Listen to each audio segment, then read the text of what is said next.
240 രൂപയാണെന്ന് പറഞ്ഞത്. 240 രൂപ ചായ. അപ്പം ഞാൻ ചോദിച്ചു, ഒരു കാഞ്ചി ഒരു ബ്ലാക്ക് ടീ തരുമെന്ന് ചോദിച്ചു. അപ്പോഴും അവർ പറഞ്ഞു 150 രൂപ.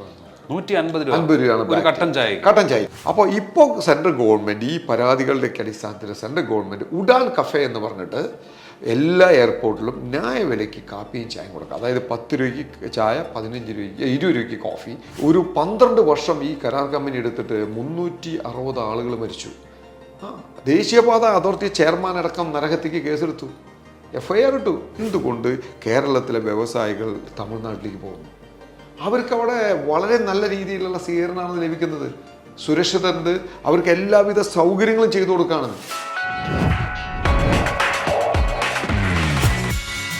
നമസ്കാരം, ടോക്കിംഗ് പോയിന്റിലേക്ക് സ്വാഗതം. ഒരു ചായക്ക് എത്ര രൂപ കൊടുക്കണം? നമ്മുടെ നെടുമ്പാശ്ശേരി വിമാനത്താവളത്തിൽ യാത്രക്കാരിൽ നിന്നും വിമാനത്താവളത്തിനുള്ളിൽ 150 രൂപ ചായക്ക് ഈടാക്കിയിരുന്നു. അതുപോലെ തന്നെ ടോൾ പ്ലാസകൾ, നമ്മൾ ഈ ദേശീയപാതയിലൂടെയൊക്കെ യാത്ര ചെയ്യുമ്പോൾ വർഷങ്ങളോളം നിലനിൽക്കുന്ന ടോൾ പ്ലാസകൾ നമ്മൾ കാണാറുണ്ട്. അപ്പോൾ ആ റോഡ് നിർമ്മിക്കുന്നതിന് വേണ്ടി വന്നിട്ടുള്ള പണം അതിനേക്കാളൊക്കെ എത്രയോ ഇരട്ടി കളക്ട് ചെയ്തിട്ടും ടോൾ പ്ലാസകൾ തുടരുന്ന കാഴ്ച നമുക്ക് മുന്നിലേക്ക് വരാറുണ്ട് പലപ്പോഴും. ഈ വിഷയങ്ങൾ, സമാനമായിട്ടുള്ള നിരവധി വിഷയങ്ങൾ, ഇതിലൊക്കെ പലപ്പോഴും പ്രതികരിക്കുവാൻ മനസ്സിൽ തോന്നാറുണ്ടെങ്കിലും നമുക്ക് സാധിക്കാറില്ല. പക്ഷേ ചില പൊതുപ്രവർത്തകർ ഇത്തരത്തിലുള്ള വിഷയത്തിലേക്ക് എടുത്തു ചാടാറുണ്ട് പൊതുജനങ്ങൾക്ക് വേണ്ടി.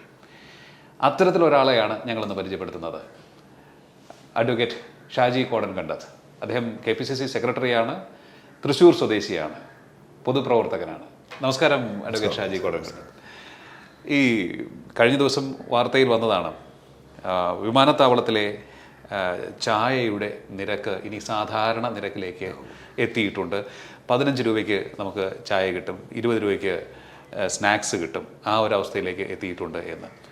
എന്താണ് ഇതിൻ്റെ ഒരു ഫൈറ്റുമായി ബന്ധപ്പെട്ട്? അതൊരു നീണ്ട പോരാട്ടമാണെന്നാണ് മനസ്സിലാക്കാൻ കഴിയുന്നത്.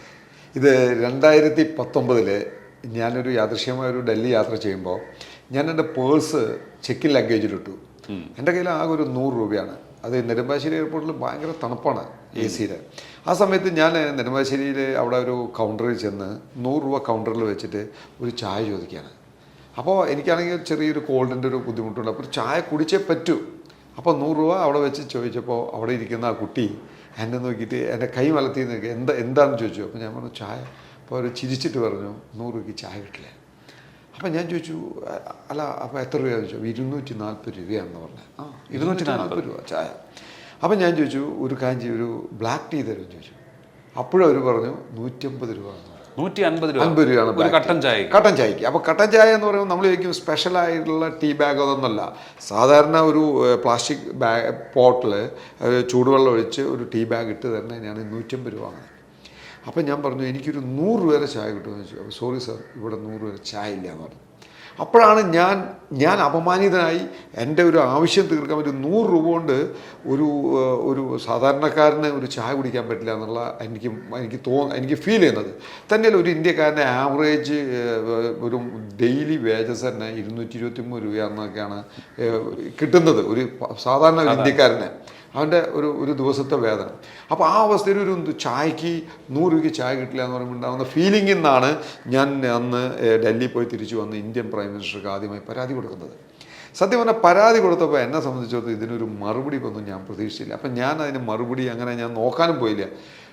ഒരു ദിവസം യാദൃശ്യമായിട്ട് ഞാൻ ഈ വിഷയം പലരും ഉന്നയിച്ചിട്ടുണ്ട്. ഈ വിഷയം പല ആളുകളും, എനിക്ക് തോന്നുന്നത് ചില സിനിമാ താരങ്ങൾ പോലും ഇത് ഒബ്ജക്റ്റ് ചെയ്തിട്ടുണ്ട്.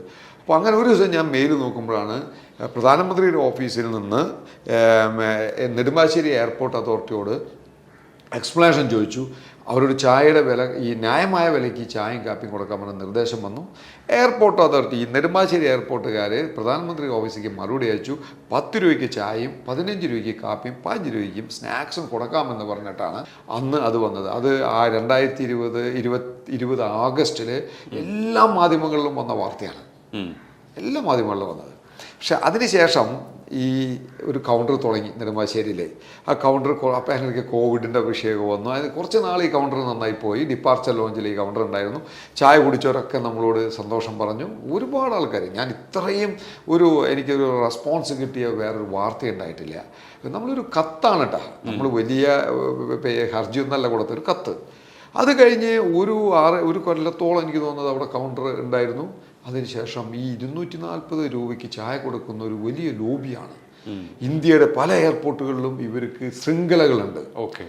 അപ്പം ഞാൻ പറഞ്ഞത് ബ്രാൻഡഡ് ചായ കുടിക്കണോ അത് കുടിച്ചോട്ടെ, സാധാരണക്കാരന് കുടിക്കാനുള്ള ഒരു ഓപ്ഷൻ ഉണ്ടാകണം. പ്രത്യേകിച്ച് നിങ്ങൾ മനസ്സിലാക്കേണ്ടത്, എയർപോർട്ടുകളൊക്കെ പബ്ലിക് ഫണ്ട് വെച്ചിട്ടാണ് എയർപോർട്ടുകൾ ഉണ്ടാക്കിയിട്ടുള്ളത്. ആ പബ്ലിക് ഫണ്ട് ചെയ്യുമ്പോൾ സുപ്രീം കോടതിയുടെ വിധിയുടെ പബ്ലിക്കിൻ്റെ ഫണ്ട് വെച്ചിട്ട് ചെയ്യുന്ന സ്ഥലത്ത് സാധാരണക്കാരന് പ്രാപ്തമാവുന്ന രീതിയിലുള്ള വികസനം ഉണ്ടാവണം. അത് കഴിഞ്ഞ് ഒരു കൊല്ലം കഴിഞ്ഞപ്പോൾ ഈ ലോബിയുടെ സമ്മർദ്ദത്തിന് വഴി ഡിപ്പാർച്ചർ ലോഞ്ചിൽ നിന്ന് ഇത് മാറ്റി പുറത്തേക്ക് കൊണ്ടുവന്നു. പുറത്തേക്ക് എൻട്രൻസിൽ വെച്ചു. അപ്പോഴും ഒരുപാട് ആൾക്കാർ കുടിക്കാറുണ്ട്. ഇതുണ്ട്. കുറച്ച് കഴിഞ്ഞപ്പോൾ അവിടെ ക്രൗഡ് കൂടിയപ്പോൾ ഇവർ അതും സ്റ്റോപ്പ് ചെയ്തു. അപ്പം ഞാൻ വീണ്ടും പ്രൈം മിനിസ്റ്റർക്ക് പരാതി കൊടുത്തു. ആ പരാതി കൊടുത്തിട്ടും ഇവർ ഇടപെടാണ്ടായപ്പോൾ, പക്ഷേ ആദ്യത്തെ പരാതിയിൽ ഒരു ഗുണമുണ്ടായി. 2017 എയർപോർട്ട് അതോറിറ്റി ഓഫ് ഇന്ത്യ ഇവരോട് എല്ലാ എയർപോർട്ടുകളും ന്യായവിലയ്ക്ക് ഇത് കൊടുക്കും. അന്നൊക്കെ ഒരു പ്രശ്നം എന്ന് വെച്ചാൽ ഈ കുപ്പി ബോട്ടിൽ നിന്നൊക്കെ ഇവരെ എക്സോബിറ്റഡ് റേറ്റാണ് എടുത്തിട്ടുള്ളത്, MRP ഇല്ല. അപ്പോൾ അന്ന് കൊടുത്തിരുന്നു, പക്ഷെ അതൊന്നും ആരും ഇംപ്ലിമെൻ്റ് ചെയ്തിട്ടില്ല. അപ്പോൾ ഞാൻ വീണ്ടും 2021 പരാതി കൊടുത്തു. ആ പരാതിയും റിസൾട്ട് വരാണ്ടായപ്പോൾ ഞാൻ സുപ്രീം കോടതിയിൽ ഹർജി കൊടുത്തു. 2022 സുപ്രീം കോടതി ഹർജി എടുത്തു. ആഗസ്റ്റിൽ ആ ഹർജി എടുത്തു. ഹർജി എടുത്തിട്ട് സ്റ്റാൻഡിംഗ് കൗൺസിൽ എയർപോർട്ട് അതോറിറ്റിയുണ്ട്, സെൻട്രൽ ഗവൺമെൻറ്റിൻ്റെ, അവരോട് സുപ്രീം കോടതി പറഞ്ഞു, ഇത് പോളിസി മാറ്റർ ആയതുകൊണ്ട് ഞങ്ങളൊരു തീരുമാനം പറയുന്നില്ല, പക്ഷെ നിങ്ങൾ ഇതിലൊരു പോളിസി തീരുമാനം ഉണ്ടാക്കണം. എയർപോർട്ടുകളിൽ സാധാരണക്കാരന് ഒരു പ്രാപ്തമായ രീതിയാണ് ഗവൺമെൻറ് ഇടപെടണം എന്നുള്ള വാക്കാൽ സബ്മിഷനിൽ OP ക്ലോസ് ചെയ്തു. ഓക്കെ. അത് കഴിഞ്ഞ് ഞാൻ 2022 വീണ്ടും പ്രധാനമന്ത്രിക്ക് കത്തയച്ചു. ഈ ചായ വിഷയം 2019 തുടങ്ങിയാണ്, 2022 തുടരുകയാണ്. 22 തുടങ്ങാതെ 22 വീണ്ടും പരാതി അയച്ചപ്പോൾ, പക്ഷേ ഈ ചായ എന്ന് പറയുമ്പോൾ അങ്ങ് പറഞ്ഞു, ഈ ലോബി എന്ന് പറഞ്ഞു, ചെയിൻ എന്ന് പറഞ്ഞു, ആ ശൃംഖലയുടെ സമ്മർദ്ദമാണ് ഇതിന് പിന്നിലെന്നും പറഞ്ഞു. ഒരു സംശയമില്ല. അത് സാധാരണക്കാർക്ക് കുറച്ചുകൂടി മനസ്സിലാവുന്ന രീതിയിൽ പറയുകയാണെന്നുണ്ടെങ്കിൽ, ഒരു വിമാനത്താവളത്തിലൂടെ നമ്മൾ ഒരു ദിവസം എത്ര പേർ യാത്ര ചെയ്യും എന്ന് നമ്മൾ ഒന്ന് ചിന്തിക്കണം. 1 കോടി ആൾക്കാരാണ് നെടുമ്പാശ്ശേരി എയർപോർട്ട് ഒരു കൊല്ലം പോകുന്നത്. 1 കോടി ആൾക്കാർ അത് അച്ചീവ് ചെയ്തവർ 1 കോടി. അതിൽ പകുതി ആൾക്കാർ ചായ കുടിച്ചാൽ മതി. ചിന്തിക്കാൻ പറ്റില്ല. നമുക്ക് ഇമേജിൻ ചെയ്യാൻ പറ്റാത്ത ഫിഗറാണ് ഈ 240 രൂപ ചായ ലോബി കൈകാര്യം ചെയ്യുന്നത്. അതാണ് അതിന്റെ പ്രത്യേകത. ഈ 240 രൂപയിലെ നേട്ടമാണ്, അത് മനസ്സിലാക്കാൻ വേണ്ടിയാണ് ഞാനത് പറഞ്ഞത്. അപ്പൊ ഇപ്പോൾ എന്താണ് അതിന്റെ അവസ്ഥ? ഇപ്പോൾ വീണ്ടും ഏറ്റവും ഒടുവിലത്തെ റിപ്പോർട്ട് വന്നത് പ്രകാരം 2022 പരാതി കൊടുത്തപ്പോൾ ഇവരെന്താ ചെയ്യുന്നത് വെച്ചാൽ ചായയുടെ റേറ്റ് 50 ആക്കി ഉള്ളില്. ഓക്കെ. മറ്റേ പുറത്ത് 30, സ്നാക്സ് ഒക്കെ 30 എന്ന് പറഞ്ഞ് എനിക്ക് ഇവർ പ്രൈം മിനിസ്റ്ററുടെ അവിടേക്ക് വീണ്ടും കൊടുത്തു. ഇവർക്ക് മറ്റേ വിലയ്ക്ക് കൊടുക്കാൻ പറ്റില്ല നെടുമ്പാശ്ശേരി. ബാക്കിയുള്ള എയർപോർട്ട് അതോറിറ്റി ഓഫ് ഇന്ത്യയുടെ എയർപോർട്ടിലൊക്കെ 10 രൂപയ്ക്ക് ചായ കിട്ടും. ഈ അദാനി നടത്തുന്നത് അല്ലെങ്കിൽ ഈ നെടുമ്പാശ്ശേരി പോലെ കണ്ണൂർ എയർപോർട്ട് പോലെയുള്ള സ്ഥലങ്ങളിലാണ് ഈ പ്രശ്നമുള്ളത്. അപ്പോൾ അത് കഴിഞ്ഞപ്പോൾ 22 ഇവർ ഈ കാര്യം പറഞ്ഞു. എന്നിട്ട് അത് പോലും കൃത്യമായി ഇംപ്ലിമെൻ്റ് ചെയ്യാണ്ടായപ്പോൾ 2023 അവസാനം ഞാൻ പരാതി കൊടുത്തു. 24 പരാതി കൊടുത്തു.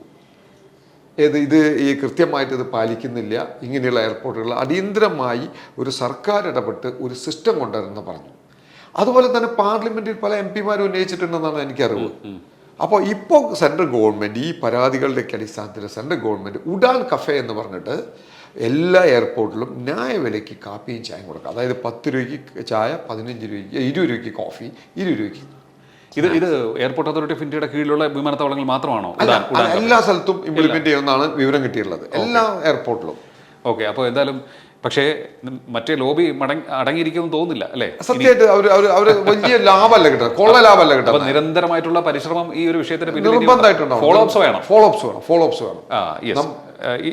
ഇത് ഒരൊറ്റ വിഷയം മാത്രമാണ്, ഈ ചായ എന്നുള്ള ആ ഒരു വിഷയം. കാരണം നമ്മൾ ദൈനംദിന ജീവിതത്തിൽ ചായ കുടിക്കാത്തവർ വളരെ കുറവാണ്. അപ്പോൾ ചായയുടെ വിഷയം, ചായ മാത്രമല്ല, വാഹനം ഓടിക്കാത്തവർ, റോഡ് ഉപയോഗിക്കാത്തവരും കുറവ് തന്നെയാണല്ലോ, ആരും ഉണ്ടാവില്ല. അവിടെയാണ് ഈ ടോളിന്റെ വിഷയം വരുന്നത്. ആ ടോൾ വിഷയത്തിൽ ഇദ്ദേഹം ഒരു നീണ്ട പോരാട്ടത്തിന്റെ പാതയിലാണ്. അതായത് മണ്ണുത്തി വടക്കുംചേരി ദേശീയപാതയുടെ റോഡ് പണി നിന്നപ്പോൾ ആ റോഡ് പണി പുനഃസ്ഥാപിക്കണം എന്ന് പറഞ്ഞിട്ട് 8 വർഷം നമ്മൾ നിയമ പോരാട്ടം നടത്തി. അതായത് ഹൈക്കോടതിയിൽ റോഡ് സുരക്ഷാ മാനദണ്ഡം, ഇന്ത്യൻ റോഡ് കോൺഗ്രസ് പറഞ്ഞ സുരക്ഷാ മാനദണ്ഡങ്ങളിലെ റോഡ് പണിയാൻ പറ്റുള്ളൂ എന്ന് പറഞ്ഞിട്ട് ഹർജി കൊടുത്തു. കമ്മീഷനെടുത്തു, കോടതി നിർദ്ദേശിച്ചു ഇന്ന രീതിയിൽ റോഡ് പണിയണമെന്ന് പറഞ്ഞ് നിർദ്ദേശിച്ചു. അത് കഴിഞ്ഞിട്ട് ഒരു 12 വർഷം ഈ കരാർ കമ്പനി എടുത്തിട്ട് 360 ആളുകൾ മരിച്ചു. ദേശീയപാത അതോറിറ്റി ചെയർമാൻ അടക്കം നരഹത്യക്ക് കേസെടുത്തു, FIR ഇട്ടു. ഈ കരാർ കമ്പനിയുടെ ഡയറക്ടർക്കും ചെയർമാനെതിരെയും ദേശീയപാതയുടെ ചെയർമാനെതിരെ എനിക്ക് തോന്നുന്നു ഇന്ത്യയിൽ ആദ്യമായിട്ടാണ് അദ്ദേഹത്തിന് നരഹത്യക്ക് കേസെടുക്കണേ. ഈ PG പോലീസ് FIR ഇട്ടു, കോടതി ഇടപെട്ടിട്ട്. അതുപോലെ തന്നെ ഈ മണ്ണുത്തി വടക്കുംചേരി ദേശീയപാതയിലെ കല്ല് പൊട്ടിച്ച് കോടിക്കണക്കിന് അഴിമതി ചെയ്തതിനെതിരെ സെൻട്രൽ വിജിലൻസ് അതോറിറ്റിക്ക് പരാതി കൊടുത്തു. റോഡിലെ കല്ല് പൊട്ടിച്ചെന്ന് പറഞ്ഞാൽ അത് ഈ കുതിരാൻ തുരങ്കത്തിന് ഉണ്ടാക്കാൻ വേണ്ടി കല്ല് പൊട്ടിച്ചത്. അപ്പോൾ അതുപോലെ തന്നെ ഈ പന്നിയങ്കര ഈ ടോള് ഈ കുതിരാൻ ടണൽ ഇമ്മീഡിയറ്റ് തുറക്കാൻ പറഞ്ഞിട്ട് ഹർജി കൊടുത്തിട്ട് ഹൈക്കോടതി ഇടപെടേണ്ട അടിസ്ഥാനത്തിലാണ് ടണൽ തുറക്കുന്നത്. അതുപോലെ തന്നെ പന്നിയങ്കര ടോൾ പ്ലാസ സ്ഥാപിക്കുന്നതിന് മുമ്പ് ആ റോഡിന്റെ പണി മുഴുവൻ പൂർത്തീകരിക്കാതെയാണ് അത് ചെയ്തിട്ടുള്ളത്. അതിനെതിരെ ഹൈക്കോടതിയിൽ ഹർജി കൊടുത്തു. ആ ടോള് എക്സോബിറ്റന്റ് ആയിട്ടാണ് പിരിക്കുന്നതെന്ന് പറഞ്ഞിട്ട് അതിനെതിരെ ഇപ്പോൾ കേസ് നിലനിൽക്കുന്നു. പാലിയേക്കര ടോളിന്റെ കേസ് കഴിഞ്ഞ 5 വർഷമായിട്ട് കേരള ഹൈക്കോടതിയിലുണ്ട്. അവിടെ പലപ്പോഴും സംഘർഷം ഉണ്ടാവാറുണ്ട്. അതെ അതെ, എന്താ സംഘർഷം ഉണ്ടാവാറുണ്ട്. അത് 26 ആയിരുന്നു, അത് 28 എക്സ്റ്റെൻഡ് ചെയ്ത് കൊടുക്കുകയാണ്. അതിന്റെ കേസ് ഇപ്പോൾ ഈ 13-ാം തീയതി ഹൈക്കോടതി ഹിയറിങ്ങിന് എടുക്കുകയാണ്. 2 തവണ ഇത് ഹിയറിങ് കഴിഞ്ഞു, ഓർഡർ പറഞ്ഞില്ല. 2026 വരെയായിരുന്നു പാലിയേക്കര ടോൾ പ്ലാസയ്ക്ക് പ്രവർത്തനാനുമതി ആദ്യം കൊടുത്തത്. ഇപ്പോൾ അത് എക്സ്റ്റെൻഡ് ചെയ്ത് 2028 വരെ നീട്ടിയിരിക്കുകയാണ്. അതിനെതിരെയാണ് ഹർജി കൊടുത്തത്. അല്ല, അത് തന്നെയല്ല, ഈ ടോൾ അവസാനിപ്പിക്കാൻ വേണ്ടി. അതായത് അവർക്ക് മുടക്ക് മുതലിനേക്കാളും 10 ഇരട്ടി കിട്ടിയിട്ട് പോലും ഈ ടോൾ അവസാനിക്കുന്നില്ല. എന്തായിരിക്കും അതിന്റെ പിന്നിൽ? ഇതൊക്കെ വലിയ ലോബിയുടെ കാര്യങ്ങളാണ്. ഇതിന്റെ പിന്നിലൊക്കെ വലിയ അഴിമതിയുണ്ട്. ഈ ഈ റോഡ് ഈ നാഷണൽ ഹൈവേ അതോറിറ്റി എന്ന് പറയുന്നത് ഒരു വലിയൊരു അഴിമതിയുടെ ഒരു സ്ഥാപനമാണ് നാഷണൽ ഹൈവേ അതോറിറ്റി. ഈ മണ്ണുത്തി വടക്കുംചേരി ദേശീയപാതയുടെ പണി നടക്കാത്തത് കരാർ കമ്പനിയുടെ കയ്യിൽ ഫണ്ടില്ലാണ്ടാന്ന് പറഞ്ഞിട്ടുള്ള വിരാശൻ്റെ കയ്യിലുണ്ട്. അതേ കരാർ കമ്പനി ആർബിട്രേഷൻ കൊടുക്കുന്നു, ആർബിട്രേഷൻ കോംപ്രമൈസ് ചെയ്തിട്ട് അവർക്ക് പൈസ കൊടുക്കാനുള്ള നാഷണൽ ഹൈവേ അതോറിറ്റി. അപ്പോൾ ഇത്തരത്തിലുള്ള കാര്യങ്ങൾ നടക്കുന്നുണ്ട്. ഇത് അധികം പൊതുജനങ്ങൾക്ക് ഇടയിലേക്ക് എത്തുന്നില്ലെന്ന് തോന്നുന്നു. ഇതിപ്പോൾ നമ്മളിങ്ങനെ യാത്ര ചെയ്യുന്നു, ചിലർ മാത്രമാണ് പ്രതികരിക്കുന്നത്. അതാണ് കറക്റ്റ്, ചിലർ മാത്രമാണ് പ്രതികരിക്കുന്നത്. ഈ പ്രതികരണങ്ങളിൽ പൊതുപ്രവർത്തകരുടെ ഇടപെടൽ ഉണ്ടാകുമ്പോഴാണ് ചേഞ്ചസ് കൊണ്ടുവരുന്നത്. അത് സത്യം. പക്ഷേ നമ്മുടെ നാട്ടിലെ പൊതുപ്രവർത്തകർ ഇത്തരത്തിലുള്ള വിഷയങ്ങളിലൊക്കെ എത്ര ഇടപെടുന്നുണ്ട്? കാരണം നമുക്ക് 20 MP-മാരുണ്ട്, നമുക്ക് മന്ത്രിമാർ ഉൾപ്പെടെ നിയമസഭയിൽ നിറയെ ജനപ്രതിനിധികളാണ്, തദ്ദേശ സ്വയംഭരണ സ്ഥാപനങ്ങളിലുണ്ട്. ഇവരൊക്കെ ഇത്തരത്തിലുള്ള ജനങ്ങളെ ബാധിക്കുന്ന വിഷയങ്ങളിലേക്ക് എത്രത്തോളം ഇടപെടുന്നുണ്ട് എന്നാണ് അങ്ങനെ? അല്ല, ഇതിലെന്ത് വിഷയം എന്ന് വെച്ചാൽ ഇതിലിപ്പോൾ ഞാൻ പലപ്പോഴും ഈ മണ്ണുത്തി വടക്കുംചേരി ദേശീയപാതയുടെ വിഷയത്തിൽ ഈ ഒരുപാട് ഇടപെടലുകൾ നടത്താറുണ്ട്. സ്റ്റേറ്റ് സപ്പോർട്ടിങ് എഗ്രിമെൻ്റ് ഉണ്ട്, ഒരു അംബ്രല എഗ്രിമെൻറ്റാണ്. അപ്പോൾ സ്റ്റേറ്റിനെ അതിൽ ഇൻവോൾവ് ചെയ്യാം. അപ്പോൾ സ്റ്റേറ്റ് ഇൻവോൾവ് ചെയ്യുന്നില്ല. ഇപ്പം ഞാൻ വളരെ സിമ്പിളാണ്. ഇപ്പോൾ ഇപ്പോൾ നമ്മുടെ തീരദേശ റോഡ് ഹൈവേരെ പണി നടക്കുന്നു. ഒരു ലോറി കയറിയിട്ട് കുറേ നാടോടികൾ മരിച്ചു. അത് റോഡ് കോൺഗ്രസ് പറയും ഒരു റോഡ് പണിയുമ്പോൾ അതിൻ്റെ കുറേ നിബന്ധനകളുണ്ട്, അതൊന്നും പാലിക്കണില്ല. നിങ്ങൾ നോക്കിക്കോ, വെറുതെ ഒരു റിബൺ വലിച്ചു കെട്ടിയിട്ടാണ് റോഡ് പണിയുന്നത്.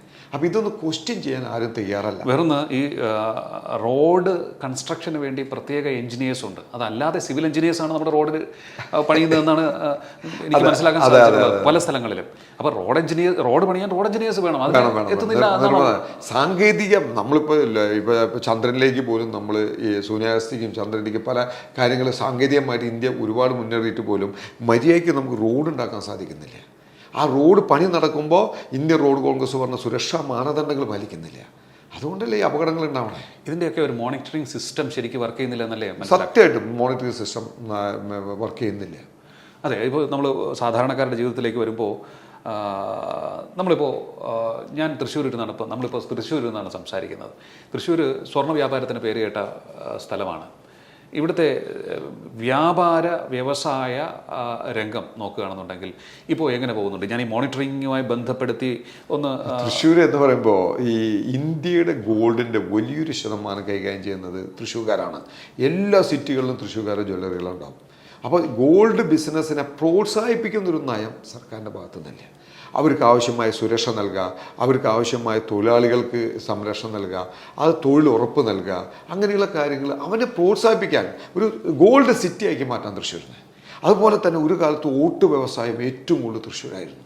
ഏറ്റവും കൂടുതൽ ഓട്ടോ വ്യവസായം അത് തകർന്നു പോയി. ഇന്ത്യയിലെ തന്നെ ഡയമണ്ട് ഏറ്റവും കൂടുതൽ സൂററ്റ് കഴിഞ്ഞാൽ കൈകാര്യം ചെയ്യുന്നത് തൃശ്ശൂർ മുണ്ടൂരായിരുന്നു.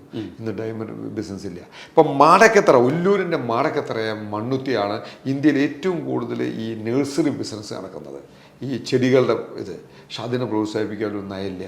അപ്പോൾ അങ്ങനെ വ്യവസായങ്ങളെ പ്രോത്സാഹിപ്പിക്കുന്ന ഒരു നയം സർക്കാരിൻ്റെ ഭാഗത്തുനിന്ന് ആരുടെ ഭാഗത്തുനിന്നില്ല. ഞാനൊന്ന് ചോദിച്ചോട്ടെ, ഞാനിപ്പോൾ അടുത്ത ദിവസം നമുക്കിപ്പോൾ മന്ത്രി പി രാജീവുമായി കാണാൻ സാധിക്കും. അദ്ദേഹത്തിൻ്റെ മുന്നിൽ വയ്ക്കാൻ എന്തൊക്കെ പ്രശ്നങ്ങളാണ്? ഇപ്പോൾ ഒരുപാട് വ്യവസായങ്ങളെക്കുറിച്ച് ഒക്കെ പറഞ്ഞു. അദ്ദേഹവുമായി കഴിഞ്ഞ പ്രാവശ്യം കേരള കൗമുദി കോൺക്ലേവിൽ അദ്ദേഹം പങ്കെടുത്തപ്പോൾ ഒട്ടേറെ മാറ്റങ്ങൾ വന്നതിനെക്കുറിച്ച് അദ്ദേഹം പറഞ്ഞു. സുതാര്യമാണ്, അതിവേഗത്തിൽ നടപടികൾ മുന്നോട്ട് പോകുന്നു, ഡിജിറ്റലാക്കിയതിന് ശേഷം അഴിമതി വളരെയേറെ കുറഞ്ഞു. ഈ കാര്യങ്ങൾ അദ്ദേഹം പറഞ്ഞിട്ടുണ്ട്. എന്തൊക്കെ കാര്യങ്ങൾ നമുക്ക് അദ്ദേഹത്തിൻ്റെ ശ്രദ്ധയിൽപ്പെടുത്തിയാൽ നേരിട്ട് അദ്ദേഹത്തിൽ നിന്നും? തൃശ്ശൂരിനെ സംബന്ധിച്ചിടത്തോളം ഇപ്പോൾ പുഴയ്ക്കൽ വ്യവസായ എസ്റ്റേറ്റ് എത്ര കൊല്ലമായി പൂട്ടിക്കിടക്കുന്നു. ഇതുവരെ അത് തുറന്ന് പ്രവർത്തിക്കാൻ സാധിച്ചിട്ടില്ല. അതിൽ അപേക്ഷ കൊടുത്തൊരു പലരും മരണപ്പെട്ടിരിക്കുന്നു.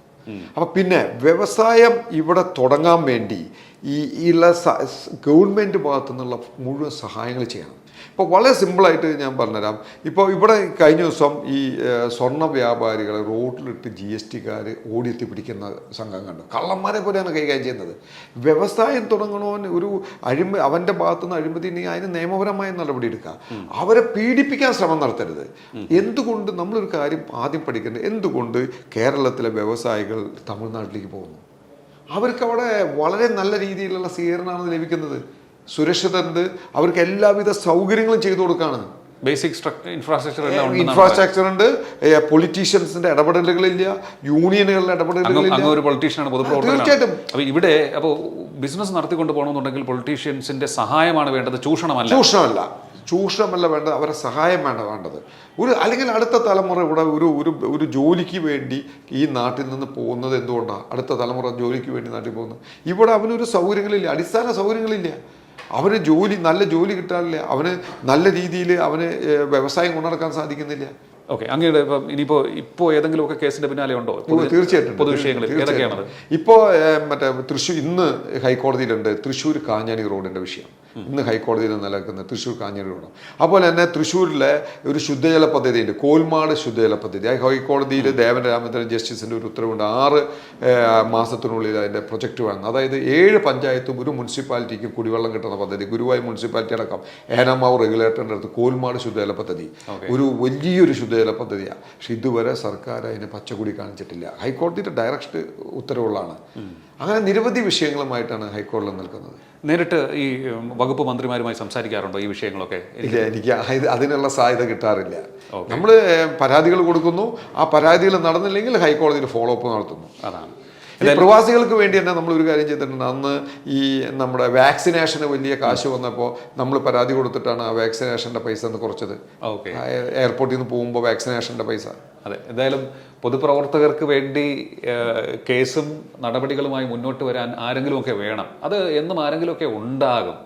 തൃശ്ശൂർ പ്രത്യേകിച്ച് അക്കാര്യത്തിൽ പ്രസിദ്ധവുമാണ്. അങ്ങയുടെ എല്ലാ ശ്രമങ്ങൾക്കും വിജയാശംസകൾ നേരുകയാണ്. ഇതുവരെ നേടിയെടുത്ത നേട്ടങ്ങൾക്ക് അഭിനന്ദനം അറിയിക്കുകയും ചെയ്യുന്നു. ഇത്രയും സമയം ഞങ്ങളോടൊപ്പം സഹകരിച്ചതിൽ വളരെയധികം നന്ദി.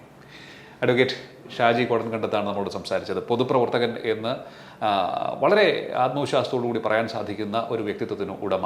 നിരവധി പൊതുവിഷയങ്ങളിൽ ഇടപെടുകയും അതിൽ പോസിറ്റീവായിട്ടുള്ള ഔട്ട്കം കൊണ്ടുവരികയും ശരിയായ രീതിയിൽ ഫോളോ അപ്പ് ചെയ്യുകയും ചെയ്യുന്നു. പല രാഷ്ട്രീയ നേതാക്കൾക്കും അതുപോലെ തന്നെ പ്രസ്ഥാനങ്ങൾക്കും പിഴവ് സംഭവിക്കുന്നത് അവിടെയാണ്, ഫോളോ അപ്പ് ഇല്ലാതെ പോകുന്നത്. ശരിയായ രീതിയിൽ ഫോളോ അപ്പ് ഇല്ലാതെ പോയാൽ അതെങ്ങും എത്തില്ല. അപ്പോൾ പൂർണ്ണതയിലെത്തണമെങ്കിൽ ഫോളോ അപ്പ് ശരിക്ക് വേണം. അതിനൊരു ഉദാഹരണം കൂടിയാണ് അദ്ദേഹത്തിൻ്റെ പൊതുപ്രവർത്തനം.